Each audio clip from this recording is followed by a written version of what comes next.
Huh. Yeah, it was loading. It says I'm live, but it took a while for the some of the things on the screen here to pop up to say live, the time counter, and then people watching, 0 likes, 0. So I hope that it's changing soonish. I wanted to do a live stream today, and I'm doing it now, and I'm going to let people know about it. And okay, so got one person on. That's great. Let me just take a photo here.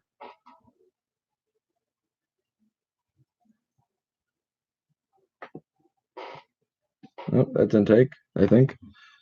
Well, trying to get more people to watch here. Can't continue editing. Fantastic.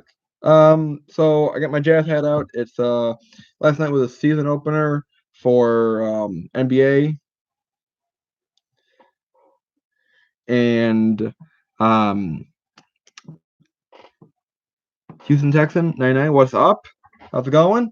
How'd you enjoy or yeah? What's your reaction to Game One last night, World Series? Um, I watched some of it. I was at work most of the time it was on. It was like a long game. They said it was about 3 hours and 40 minutes or so. So it was a long game. But I watched a little bit of it when I was at work. So how did you think Astros did game one? I mean, of course they lost, but I mean they made an effort to try to get back into the game. Live stream now on YouTube. Of course, it didn't help with the Juan Soto home run and Garrett Cole. It seemed like he did pretty well. I mean, of course, he'd put him on first for the rotation, but it just didn't work out. Full Cole completely.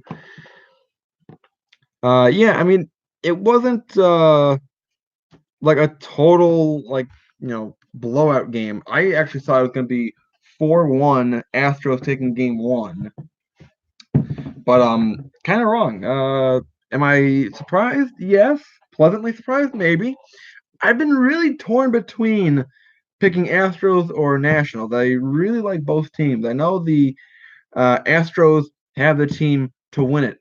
I'm pretty sure. I know I had at the beginning of the season them going to the World Series for the AL when I made the predictions a long time ago, and uh,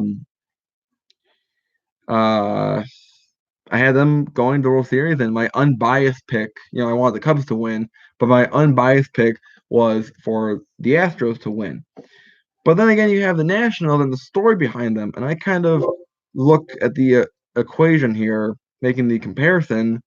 You look at the St. Louis Blues, where halfway through the season they were the worst team in hockey, and they came roaring back. They were one win away from winning their division at the end of the season, and then that's annoying. And then they won the whole thing, which was really cool. And I kind of feel like the same way with the Nationals, where they had a really bad record in May, second worst team in the league at one point in May, and now they're in a position to win the whole thing. I'm kind of torn between both teams. So I could go either way. I'll be happy for both teams. And my brother is a big Astros fan because he played for the Astros when he was in elementary school baseball. So I have a bit of a connection with or I'm rooting for the Astros that way. I'm right now going through my phone here while I'm trying to do two things at one time here, where I am unloading from my phone. I did a lot of recording for my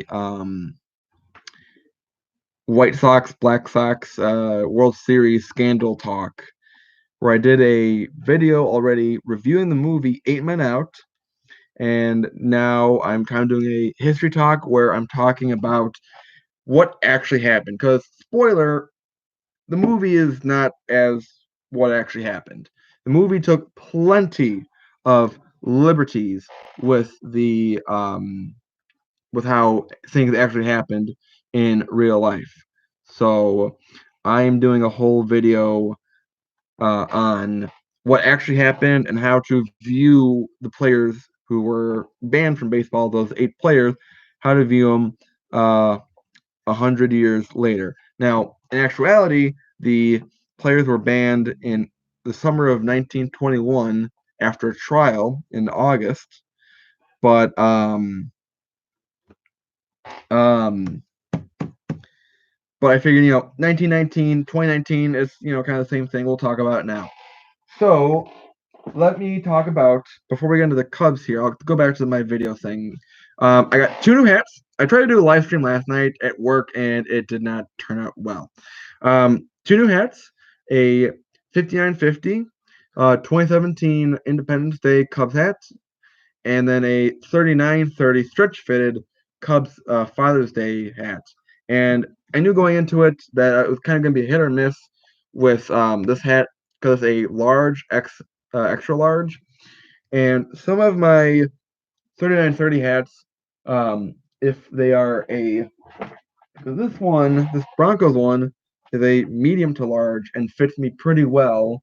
And then there was another one I have where it's a large to extra large, and that fits me pretty well too. But another large to extra large 3930 hat of the Blackhawks I have doesn't really fit too well. It's kind of like this fits, it's a little bit loose. So it's I think I Major League Hats has pointed this out before, where it's based on the maker. So that hat, no, this hat was made in Vietnam, and this one is made in China. So it depends on where they're made. The sizing might be different, and then this one is also China. So I like this one. Kind of wanted the 5950 version of this one, but I really like this coloring. It's a nice heather gray look, and then a nice bright blue. So to get any hat of this version, I like it. And then the 5950 version, this is 5950, but the brim is really curved. And the guy I talked to, I bought off of eBay, said that it was a regular flat brim, and then he just bended it a lot. It wasn't a low profile originally, which is kind of interesting. Yeah, which year? The 2017 one? Because there's, hold on. Now that I have all 3 colors now, I can make the comparison.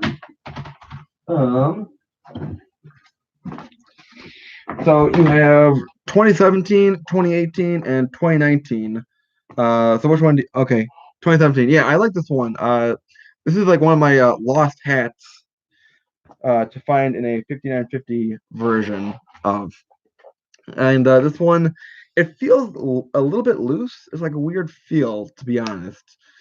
Knowing that it's a 7.5 ace, it would be a little bit big on me. Nice patriotic flag, American flag kind of a sweatband going on there. But it's kind of a weird feel, and the material is way different than a regular 5950. This one is still like polyester, but it's a weird polyester. So this morning I woke up pretty late, actually, about 10 o'clock, and I saw David Ross is reported to be the new manager of the Cubs. Kind of excited, kind of a little worried.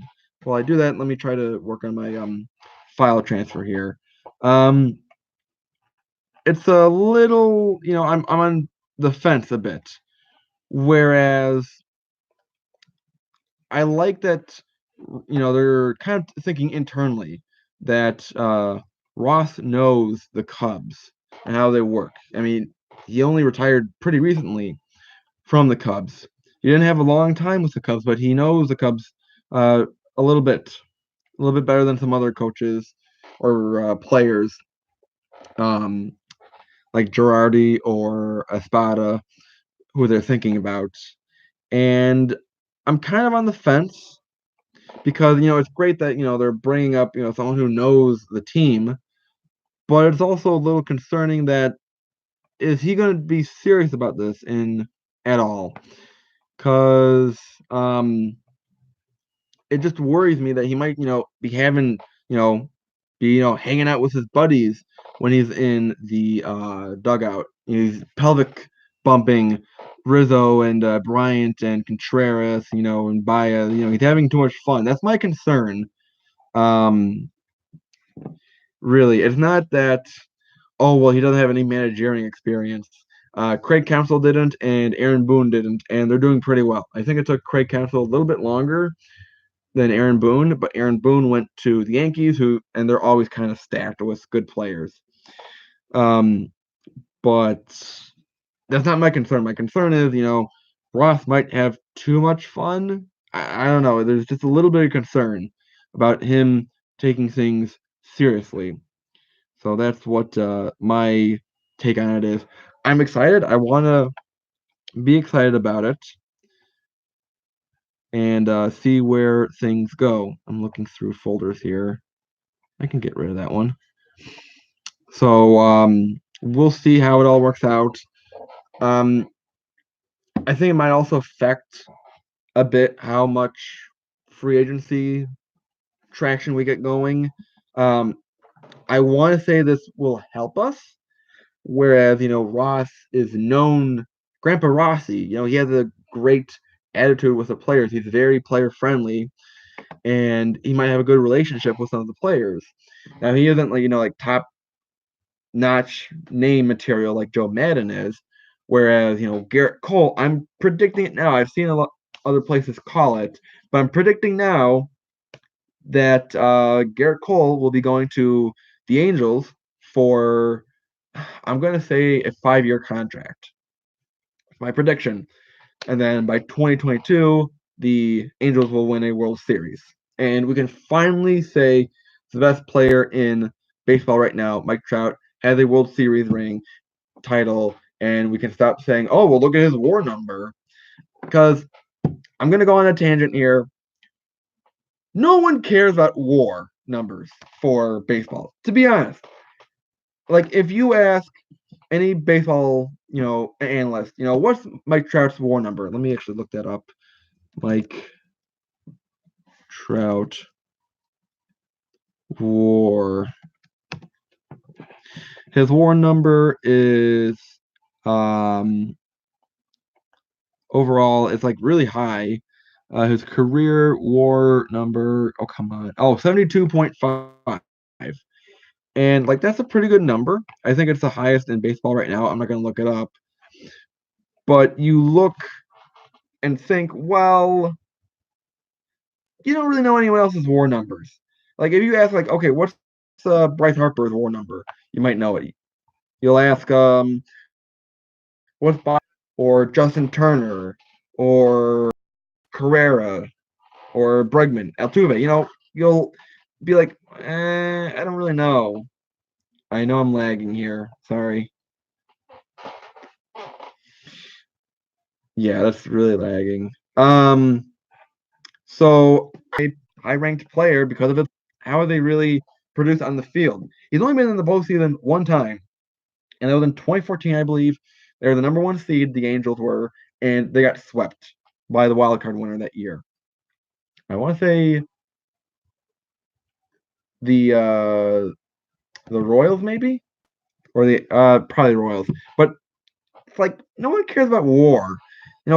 Get Mike Trout support, get him a good manager, get him good pitching with Garrett Cole and a few other good players to go along the next 2 years, and the Angels will finally win a World Series. Mark Armour asks, Miami Heat or Grizzlies? I'm going to go with the Heat. The last I heard, they extended Mike Spoelstra, Eric Spoelstra, the Heat coach. I like him. He's a pretty good coach. I thought that he was one of the big reasons why the Heat got to the finals during the LeBron Big Three era. So I like him as a coach, and I think that's why the Heat are always in contention, even with bad players. And they added Jimmy Butler too. So that's another big reason that the Heat will win tonight and will make another playoff run this year. So if I can add here, I'm looking at my computer now. I'm moving a lot of files over into a from the phone. I was doing a recording today for my White Sox video.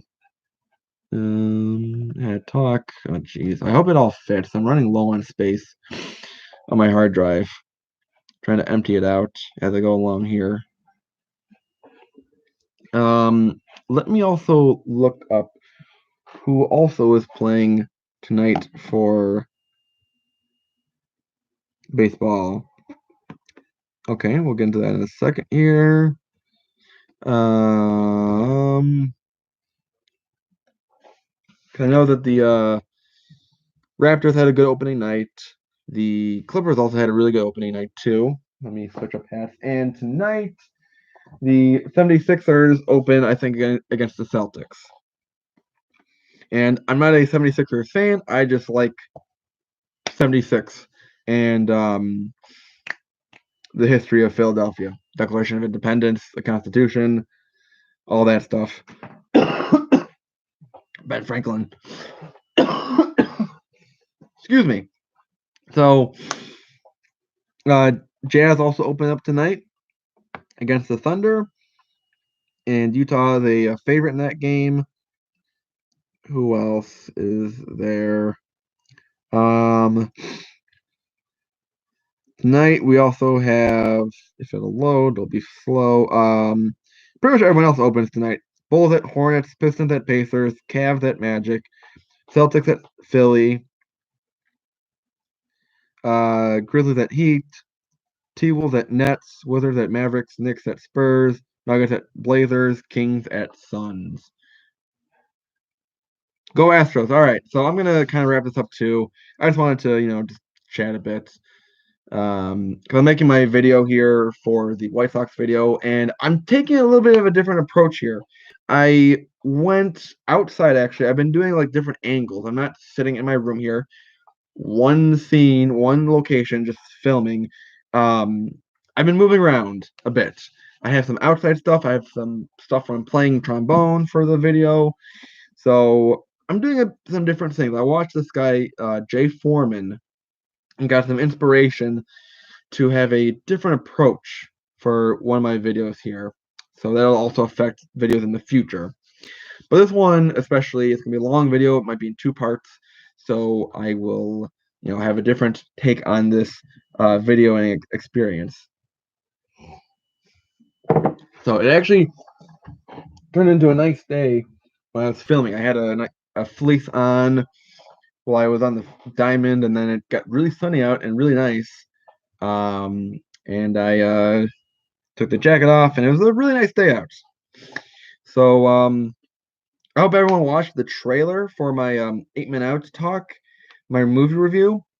The movie review will come out tomorrow or Friday, maybe tomorrow. And then, I don't know. And soon, once I get done filming, the history talk video, that'll come out next.